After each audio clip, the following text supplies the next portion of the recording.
Olá, pessoal! Tudo bem com vocês? Eu espero que sim. Eu me chamo Cássia Lima, professora de língua portuguesa, e nós estamos aqui para mais uma aulinha. Essa aulinha de hoje é uma aulinha bem dinâmica, porque nós vamos falar sobre o português contemporâneo. Quando nós falamos na palavra contemporâneo, o que vem na cabeça de vocês? O que é que vocês imaginam?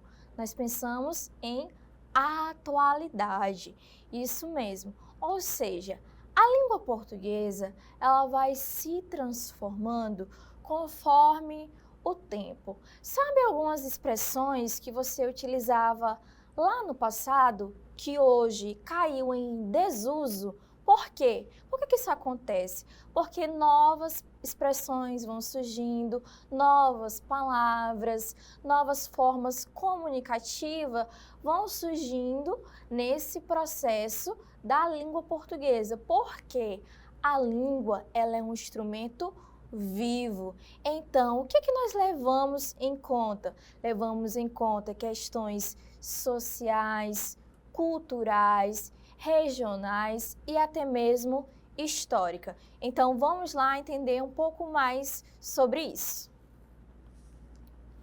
O uso do português brasileiro contemporâneo é como a língua portuguesa é usada no nosso dia a dia. Como que isso acontece? Então, o que seria esse português brasileiro contemporâneo? É a forma atual da língua portuguesa falada e escrita no Brasil. Reflete mudanças sociais, culturais e tecnológicas. Está sempre em transformação. Por isso que eu coloquei nesse slide um processo de como se fosse uma linha do tempo. A língua não é estática, ela evolui com a sociedade. Um exemplo disso são as formas sociais da língua. Os nossos pais, os nossos avós, eles tiveram um processo de ensino totalmente diferente do nosso. Por isso mesmo, eles se comunicam de uma forma particular. Porque depende da questão cultural, da época, da forma como o ensino foi passado para eles. Quando nós falamos de língua portuguesa, nós falamos também de o quê? De regras, de sistemas, ou seja, durante o processo da língua, durante os anos, nós temos algumas mudanças. É tanto que nós falamos atualmente muito sobre o novo acordo ortográfico, porque existia um sistema de regras e esses sistemas, essas regras, elas caíram em desuso. E aí nós tivemos uma mudança, uma alteração e tivemos um novo acordo ortográfico que fala sobre o quê?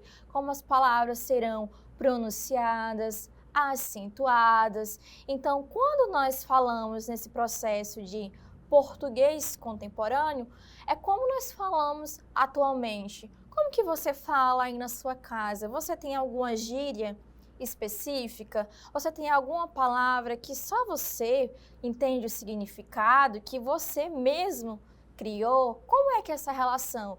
Então, nós vamos compreender como que isso acontece na prática, nas nossas vivências.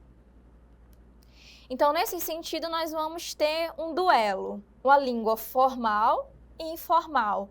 Você fala do mesmo jeito que escreve? Será? Será que é a mesma forma como se você se comunica com um colega, você escreve um texto? Ou você escreve uma mensagem lá do WhatsApp? Será que do mesmo jeito que você escreve, né, nas redes sociais, você escreve quando você está escrevendo uma redação? Será que você leva essa língua informal a esses sistemas padronizados? Será que você faz isso?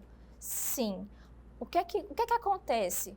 A prática, ela revela muito sobre o nosso uso. Ou seja, se você tem essa prática de falar gírias, você até mesmo sem perceber, sem querer, você acaba levando ao seu processo de escrita, ao seu processo de comunicação em ambientes que exigem a norma padrão da língua portuguesa. Nós temos também os nossos vícios de linguagem. Até eu, enquanto professora, acabo levando muitas vezes o que eu me comunico no sistema informal ao sistema formal. O exemplo disso é o quê? O né, o tá, no final das palavras, na forma como eu me comunico. Então, por nós estarmos nesse processo diariamente se comunicando assim, nós acabamos levando esses vícios de linguagem para nossos sistemas enunciativos, comunicativos e também de escrita. Então, a língua formal, usada em contextos oficiais, como redações, provas, reuniões, e-mails de trabalho. Já a língua informal, ela é usada o quê? No cotidiano, com amigos, redes sociais, mensagens. E vamos a 2 exemplos. Primeiro, vamos ao exemplo da língua formal. Preciso me ausentar por alguns minutos. Essa frase, ela sintaticamente está correta. Preciso me ausentar por alguns minutos. Aqui eu não tenho nenhuma abreviação de palavras, eu não tenho acréscimo de letras, eu não tenho também vícios de linguagens. Então, essa frase se adequa à língua o quê? Formal. Já a informal, ela é ao contrário. Exemplo, vou dar uma saída rapidinho. Olha só a construção dessa palavra, vai ao diminutivo, né? Vou dar uma saída rapidinho, é mais como se fosse num contexto informal. Você está lá conversando com alguém, você precisa se ausentar e você diz: vou dar uma saída aqui rapidinho. Ou então eu volto mais tarde. Nós temos o hábito de abreviar as palavras. Um exemplo disso é o tá aí. Sabe, você está conversando com alguém e você diz tá aí. Você o quê? Você abrevia a palavra. O certo seria o quê? Você está aí.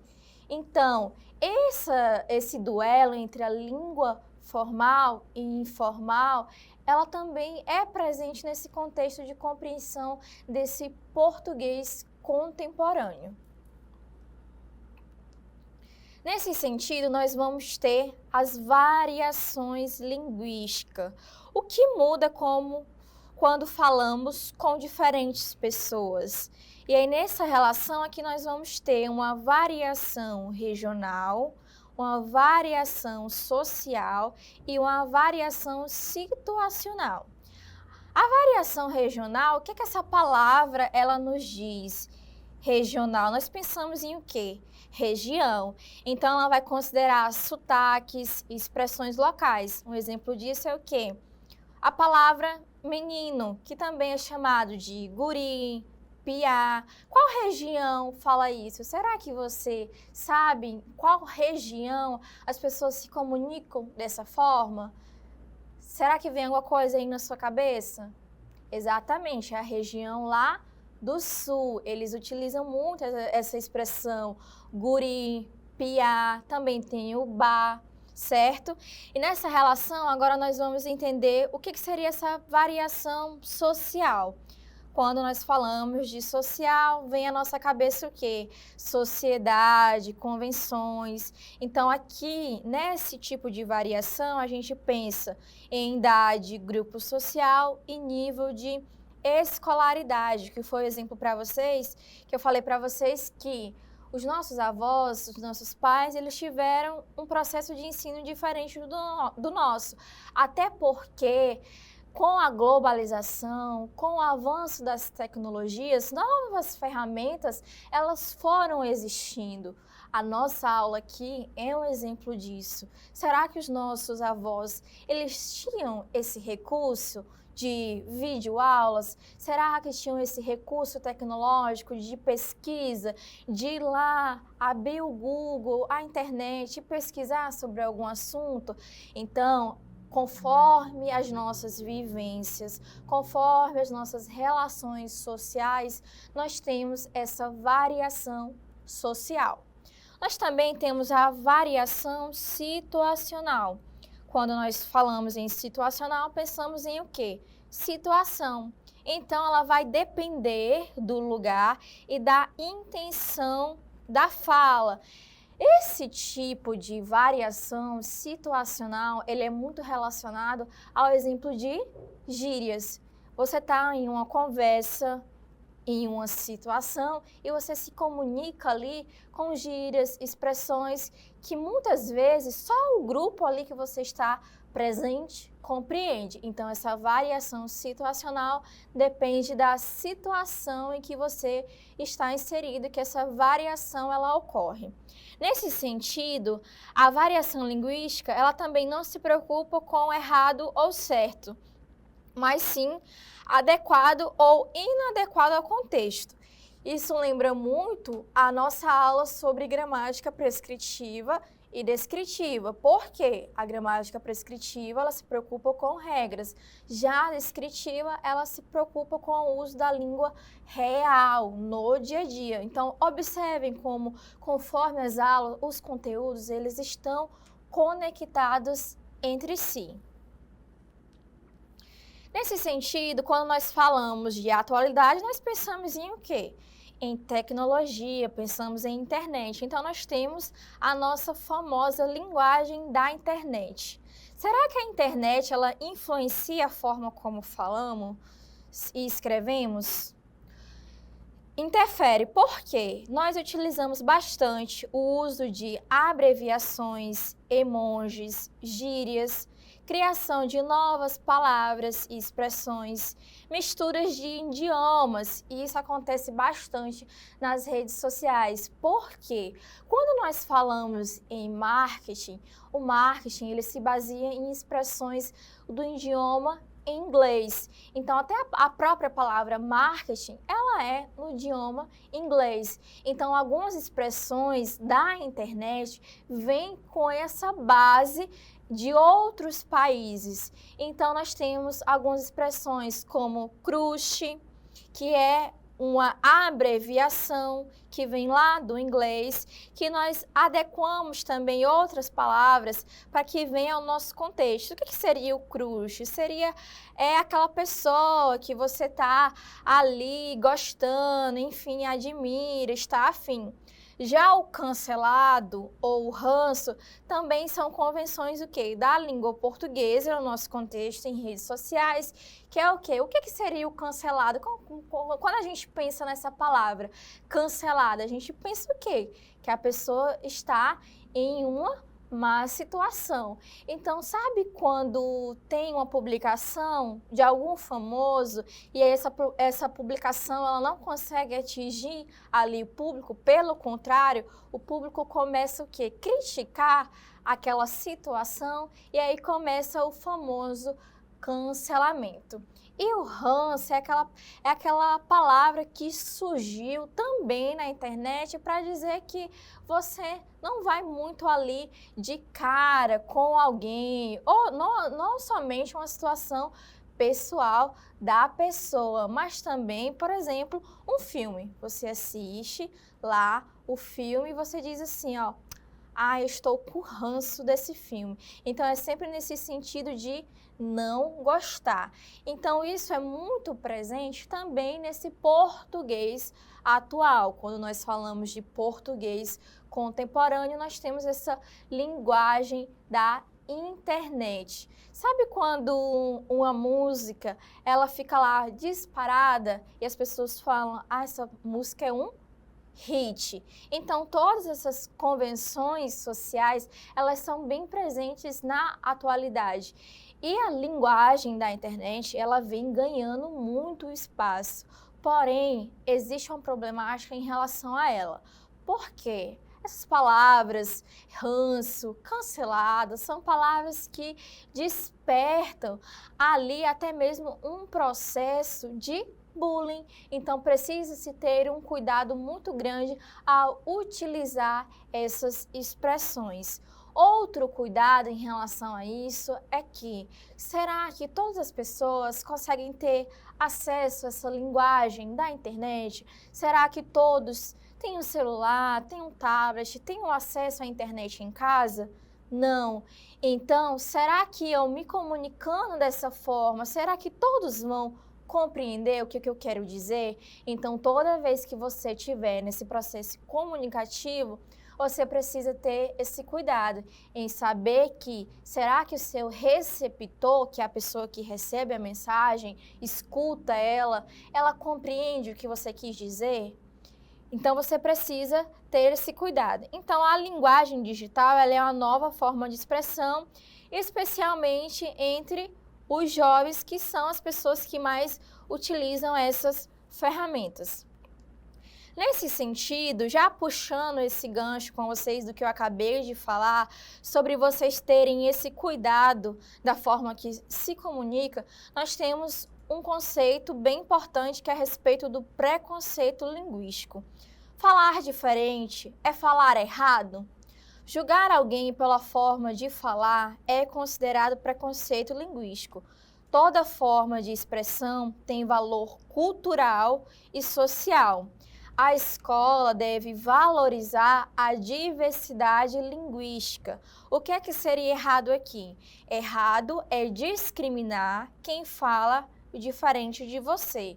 Ou seja, quando nós estávamos lá estudando, voltando o gancho lá da gramática descritiva, nós observamos o quanto que é interessante a gente se atentar ao contexto comunicativo que nós estamos. Então, você não vai ficar falando para o seu colega, você falou errado, você falou certo, mas você poderia falar ainda melhor. Então, toda pessoa, de forma individual, tem a sua forma de se comunicar e às vezes é uma mudança apenas de nomenclatura.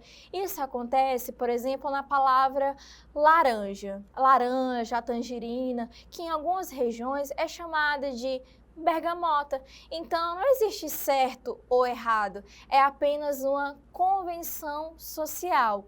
Outro exemplo disso é o famoso refresco, que também é chamado de din, sacolé. Então, olha só, a variação linguística presente. Então, ninguém é melhor do que ninguém para estabelecer regras que devem ser seguidas. Lembrando que vocês também precisam se atentar ao contexto que vocês estão inseridos. Você não vai se comunicar em uma entrevista de emprego da mesma forma como você conversa informalmente com a sua família, com os seus colegas.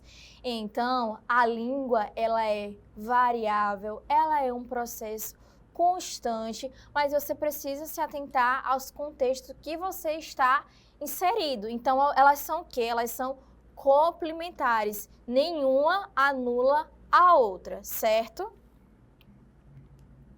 Nesse sentido, a gente vai justamente para isso que eu acabei de falar. A adequação linguística depende do contexto público, do objetivo. Saber adaptar a linguagem é uma habilidade importante, que é o exemplo que eu falei para vocês em uma entrevista de emprego.